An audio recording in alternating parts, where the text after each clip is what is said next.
Geraham gemeretak, lanjut berjuang. Opini November 15, 2023 oleh Guntur Soekarnoputra.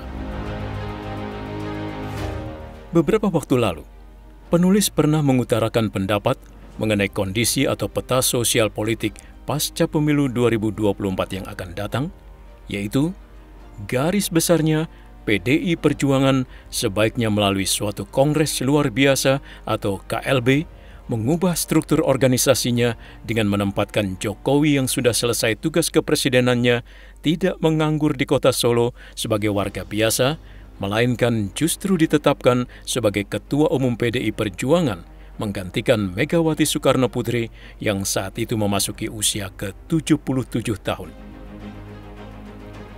Sangatlah bijak bila Megawati Soekarnoputri diberi posisi strategis sebagai Ketua Dewan Pembina PDI Perjuangan dengan tetap mempunyai hak prerogatif sebagaimana semula.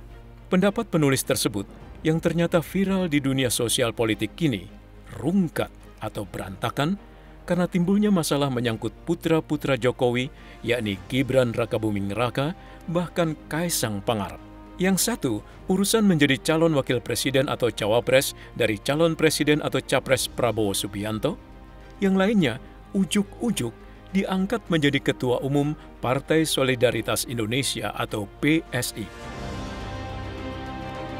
Kejadian tersebut membuat kalangan politisi, tokoh-tokoh partai, dan lain-lain menjadi bingung, tidak tahu harus berbuat apa, termasuk senior-seniornya, kecuali PDI Perjuangan yang tampaknya siap menghadapi situasi apapun.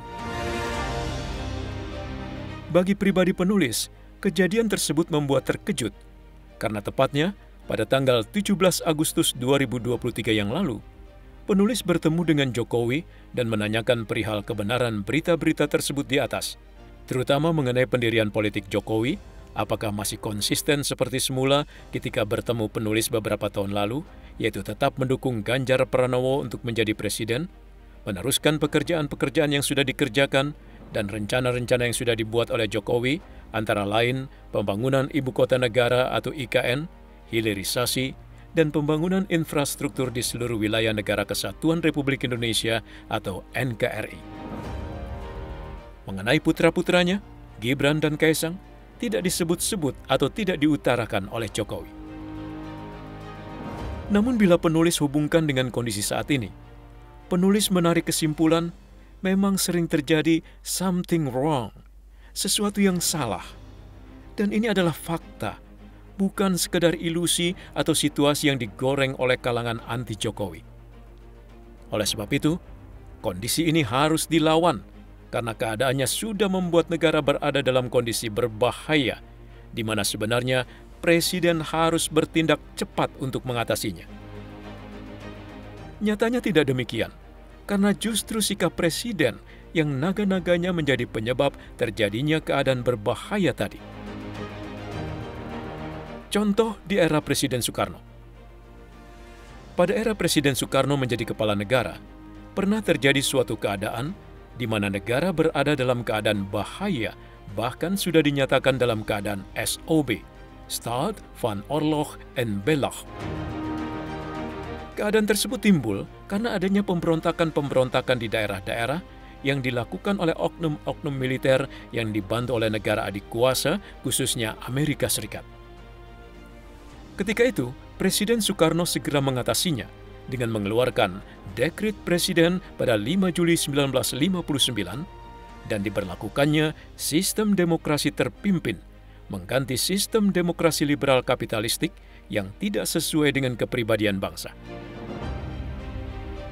Pada tahun 1963, mereka lagi-lagi mencoba mendongkel Presiden Soekarno dengan jalan mempengaruhi Majelis Permusyawaratan Rakyat Sementara atau MPRS untuk mengangkat Soekarno sebagai presiden seumur hidup melalui TAP MPRS nomor 3 Romawi tahun 1963. Suatu langkah yang tampaknya mendukung Soekarno, akan tetapi sebenarnya menikam Presiden Soekarno dari belakang. Dengan adanya tindakan tegas dari Presiden Soekarno waktu itu, berangsur-angsur kondisi bahaya dapat diatasi setahap demi setahap, bahkan akhirnya negara dalam keadaan SOB dapat dicabut. Untuk kondisi saat ini, tidak mungkin jalan Soekarno tersebut dapat dilaksanakan. Lalu harus bagaimana? What is to be done? Apa yang harus dikerjakan? Jalan keluar satu-satunya. Dalam perenungan penulis, untuk mengatasi situasi agar tidak berkembang menjadi chaos atau kacau, maka saat ini seluruh potensi kaum patriotik, tidak peduli dari kalangan politisi, pedagang, seniman, generasi muda, bahkan kalangan keagamaan, apapun agamanya, harus mengenyampingkan segala macam kejadian-kejadian tetek bengek yang membuat pikiran dan energi kita terkuras habis, dan mutlak harus fokus pada perjuangan memenangkan Ganjar Pranowo sebagai Presiden dan Mahfud MD sebagai Wakil Presiden. Masalah lain dan hal-hal yang tidak perlu sebaiknya dilupakan dahulu dan fokus pada perjuangan toh pati atau mempertaruhkan nyawa agar Ganjar Pranowo menjadi Presiden Republik Indonesia dan Mahfud MD menjadi Wakil Presiden Republik Indonesia. Hal ini adalah satu jembatan emas yang harus kaum patriotik lalui terlebih dahulu, dan di seberang jembatan emas tadi, hal-hal lain yang belum beres dibereskan secara tuntas. Menurut hemat penulis, ini adalah satu-satunya jalan yang saat ini dapat ditempuh untuk mengatasi kekisruhan yang sedang terjadi. Marilah kita kaum patriotik, terutama kaum patriotik Soekarnois, dengan geraham gemeretak laksana banteng ketaton, terus berjuang menjadikan Ganjar Pranowo sebagai Presiden dan Mahfud MD sebagai Wakil Presiden. Selamat berjuang! Guntur Soekarnoputra, Ketua Dewan Ideologi DPP PA GMNI, pemerhati sosial.